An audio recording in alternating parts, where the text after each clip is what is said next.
एक same one के लिए बहुत इम्पोर्टेंट क्वेश्चन लाए हैं जो वीवीओ के द्वारा पूछा जाएगा। यही सब क्वेश्चन में से आपका आएगा, थोड़ा सा ध्यान दीजिएगा। क्वेश्चन नंबर पहला क्या है, दूसरा क्या है, तीसरा क्या है, ज़्यादा क्वेश्चन नहीं दिए हैं हम।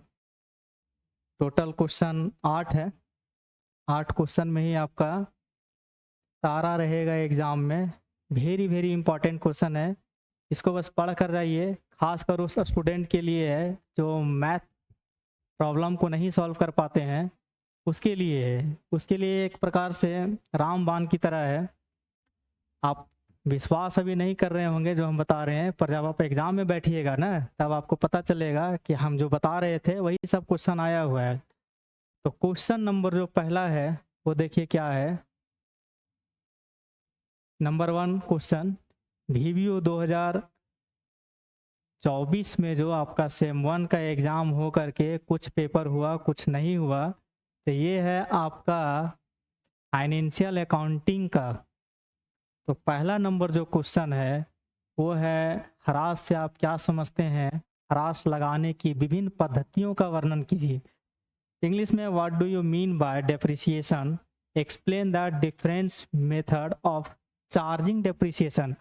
आप कहीं भी पढ़ रहे हैं उससे हमको कोई दिक्कत नहीं है, आराम से पढ़िए, पर आप मीनिंग जो है अच्छे से पढ़ लीजिएगा। डेप्रिसिएशन किसको कहते हैं और उसका अलग अलग मेथड क्या है डेप्रिसिएशन चार्ज करने का। हल्का सा हम शॉर्ट में बता देते हैं। डेप्रिसिएशन किसी भी स्थायी संपत्ति का लगातार प्रयोग होता है तो उसके संपत्तियों में जो संपत्ति के मूल्य में जो कमी होती है ना, उसे ही हम लोग डेप्रिसिएशन कहते हैं।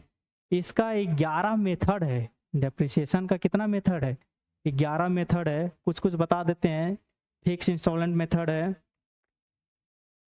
डिमिनिशिंग बैलेंस मेथड है, एन्युटी मेथड है, डेप्रिसिएशन फंड मेथड है और अलग अलग मेथड्स है। टोटल 11 मेथड आपका दिया हुआ है, वो आप पढ़ लीजिएगा। पहला क्वेश्चन ये हुआ।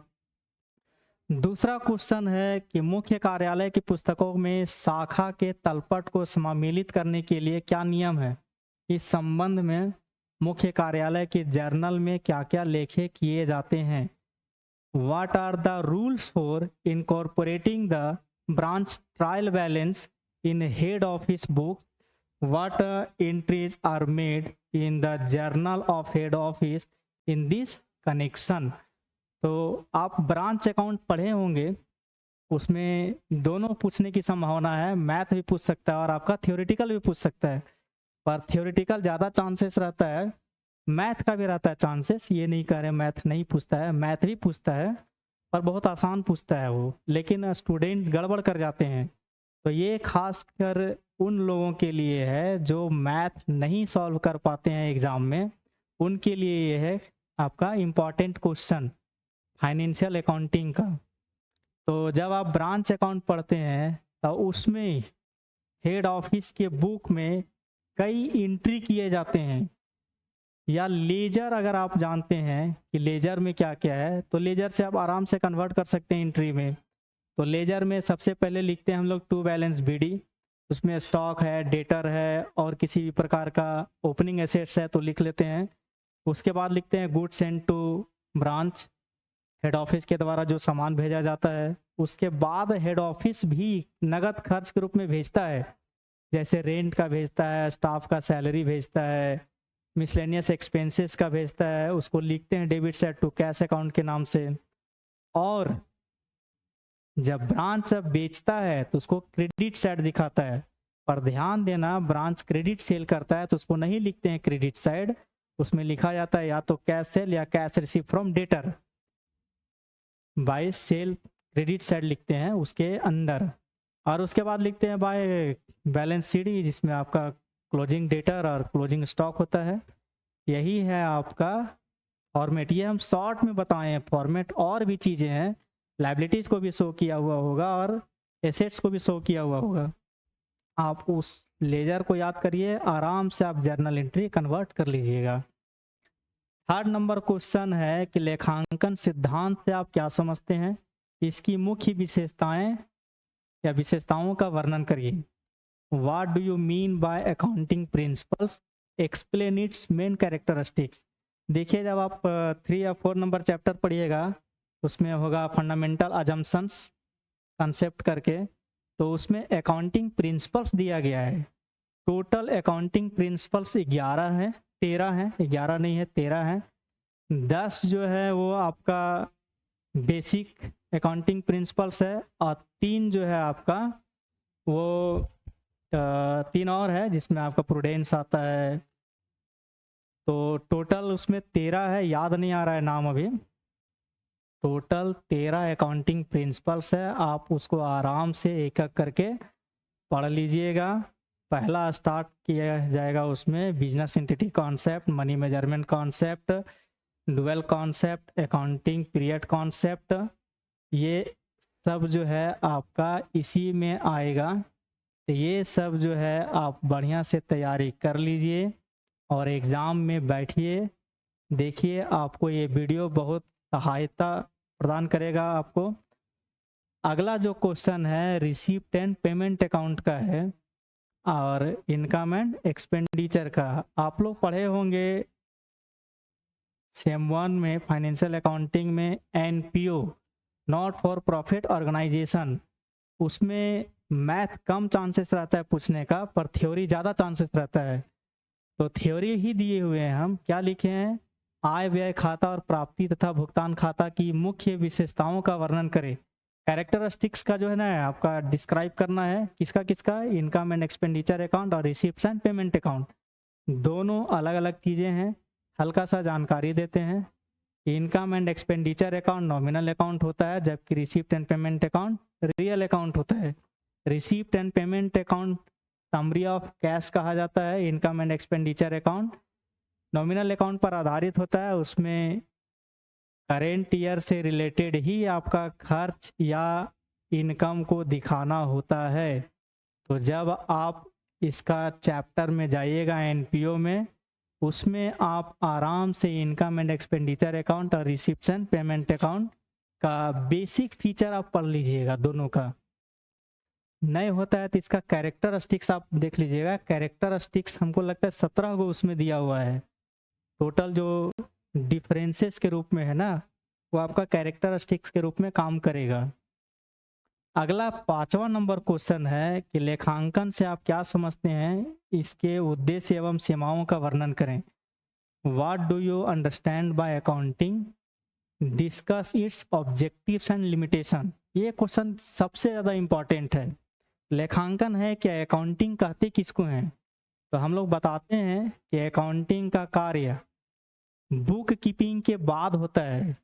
जहाँ पुस्त पालन समाप्त होता है ना वहीं से अकाउंटिंग शुरू होती है, और जहाँ अकाउंटिंग एंड होती है ना वहाँ से अकाउंटेंसी शुरू होती है, और जहाँ अकाउंटेंसी खत्म हो जाता है वहाँ कंपनी अपना ऑडिट करवाती है। तो अकाउंटिंग के बारे में आप बढ़िया से पढ़ लीजिए और उसके बाद ही एग्ज़ाम में बैठिए। आगे है पूंजीगत व्यय तथा आयगत व्यय का अर्थ स्पष्ट करिए, इन दोनों के मध्य क्या अंतर है। देखिए मनुष्य अपना जीवन में 2 प्रकार का खर्च और इनकम करता है, एक होता है कैपिटल नेचर और एक होता है रेवेन्यू नेचर का। कैपिटल नेचर का मतलब हुआ कि आप खर्च करते हैं ऐसी जगह पर जहां वो आपके लिए एसेट्स के रूप में क्रिएट हो जाता है। जैसे आप बिल्डिंग खरीदें, तो बिल्डिंग खरीदें तो आपका खर्च हुआ, लेकिन बिल्डिंग आपके लिए क्या है, एसेट। और बिल्डिंग का खरीदने का कार्य आप बार बार तो करिएगा नहीं, तो वो कहलाता है कैपिटल एक्सपेंडिचर। कैपिटल एक्सपेंडिचर कहलाता है। रेवेन्यू एक्सपेंडिचर क्या है, आप अपना जीवन में बार बार उस चीज़ को करते हैं। ऐसा खर्च जो आप बार बार खरीदते हैं ना उसको कहा जाता है रेवेन्यू एक्सपेंडिचर। जैसे आप कॉपी खरीदते हैं बार बार, किताब खरीदते हैं बार बार, और खाने पीने का सामान खरीदते हैं बार बार, रेंट देते हैं बार बार, कहीं कहीं आप छोटा छोटा डोनेशन देते हैं जिसको जनरल डोनेशन कहते हैं। ये सभी के सभी आपका रेवेन्यू एक्सपेंडिचर है। और इन दोनों में क्या अंतर है ये आप थोड़ा बुक से पढ़ लीजिएगा। कैपिटल एक्सपेंडिचर और रेवेन्यू एक्सपेंडिचर में क्या डिफरेंस है। 7वां क्वेश्चन है खातों के विभिन्न प्रकारों का वर्णन उदाहरण सहित व्याख्या करें और इन खातों के स्वर्णिम नियम की व्याख्या उदाहरण के साथ कीजिए।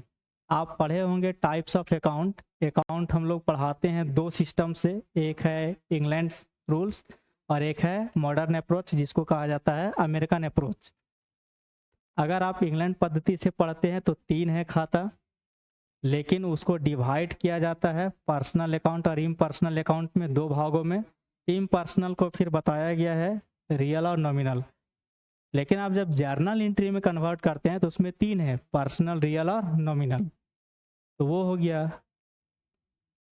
तो आप इसको भी थोड़ा सा पढ़ कर जाइएगा और अच्छे से तैयारी करके जाइए, थोड़ा सा नहीं, अच्छे से। ये बहुत ही इम्पॉर्टेंट क्वेश्चन है और आप लोग के लिए सबसे ज़्यादा हेल्पफुल रहेगा। और ये है क्वेश्चन नंबर 8। आप लोग को क्वेश्चन नंबर 1 में पूछता है, 5 क्वेश्चन रहेगा 1-1 नंबर का और 2 क्वेश्चन रहेगा 5-5 नंबर का। तो उसके लिए एक क्वेश्चन तैयार किया गया है, मैं ज़्यादा नहीं दिए हैं, 1 2 3 4 5 6 7 8 9 10 क्वेश्चन दिए हैं। क्या है? पहला है सस्पेंस अकाउंट। सस्पेंस अकाउंट क्या होता है? जब आप ट्रायल बैलेंस बनाते हैं और जब नहीं मैच करता है ट्रायल बैलेंस, तो जिधर अमाउंट कम होती है ना, उधर हम लोग फिलहाल के लिए सस्पेंस अकाउंट लिखकर उतना अमाउंट लिख देते हैं। तब तक वो सस्पेंस अकाउंट लिखा हुआ रहता है जब तक कि आप उस डिफरेंस को खोज ना लें। खोज लीजिएगा, सस्पेंस अकाउंट वहाँ से हटा दिया जाएगा। ट्रायल बैलेंस क्या है? ये एक स्टेटमेंट होता है। ट्रायल बैलेंस क्या है? स्टेटमेंट होता है, एक विवरण होता है ये। इसके बारे में भी आप पढ़ लीजिएगा पूरा। डेफर्ड रेवेन्यू एक्सपेंडिचर, कुछ खर्च ऐसे होते हैं जो आपका कृत्रिम संपत्ति या बनावटी संपत्ति के रूप में जाना जाता है, जो आप एसेट साइड दिखाते हैं। हालांकि अब का जो बैलेंस शीट आता है वो अब लायबिलिटी साइड ही दिखाने लगा है, माइनस के रूप में। इंडोमेंट फंड क्या है? ये आप एनपीओ चैप्टर में पढ़ते होंगे इंडोमेंट फंड के बारे में। समर्पित कोष है ये। आगे है पहले आना पहले जाना पद्धति, first in first out method. जब आप स्टॉक लेजर अकाउंट बना रहे होंगे तो उसमें आपको 3-4 मेथड बताया जा रहा होगा। एक होता है फीफो, लीफो, हीफो। तो इसमें हम 2 दिए हुए हैं, एक है फीफो और एक है LIFO. Last in first out है, LIFO first in first out. FIFO method का आप यूज तब करते हैं जब मार्केट में प्राइस बढ़ रही हो, और लीफो मेथड का आप तब यूज करते हैं जब मार्केट में प्राइस घट रही हो। कैश बुक के बारे में फिर आपको पढ़ना है। एबनॉर्मल लॉस क्या होता है? एबनॉर्मल लॉसेस 2 प्रकार के होते हैं, एक होते हैं नॉर्मल लॉस और एक होते हैं एबनॉर्मल लॉस। कुछ ऐसे भी हानि होते हैं जो हम लोग जानते हैं लेकिन फिर भी उसको रोक नहीं सकते हैं। जैसे आप दूसरे कंट्री से पेट्रोल मंगाते हैं, तो जितना लीटर आप पेट्रोल मंगा रहे हैं उसमें से कुछ उड़ना तय है। गैस का आप इंपोर्ट कर रहे हैं तो उससे में भी गैस कुछ उड़ना तय है, पर उसको आप रोक नहीं सकते हैं, तो वो कहलाता है एबनॉर्मल लॉसेस। डिपेंडेंट ब्रांच कौन है? हम लोग ब्रांच अकाउंट में 2 प्रकार का ब्रांच बताते हैं, एक है फॉरेन ब्रांच और एक है इनलैंड ब्रांच। तो हम लोगों को डिपेंडेंट ब्रांच ऐसा ब्रांच जो किसी दूसरे पर आधारित होता है उसको डिपेंडेंट ब्रांच कहते हैं। और लेगेसी से, जिसको लेगेसी पढ़ते हैं, ये और इम्पॉर्टेंट चीज़ है लेगेसी। वसीयत, ये एक प्रकार से लायबिलिटी होता है जो किसी संस्था को संपत्ति के रूप में प्राप्त होता है, पर वो लायबिलिटीज होता है। तो देखिए टोटल जो क्वेश्चन की संख्या हम इसमें दिए हुए हैं वो 8 ही दिए हैं। बहुत ही इम्पॉर्टेंट क्वेश्चन है जो अभी सेम 1 में है। फाइनेंशियल अकाउंटिंग का एग्ज़ाम होगा, शायद 14 तारीख को इसका एग्ज़ाम है, उसके लिए हमने ये दिया है। तो ठीक है, इसको अच्छा से तैयारी आप लोग कर लीजिए और मैं आशा करता हूँ कि इससे आप लोग का एग्ज़ाम में मदद मिले। ठीक है, धन्यवाद।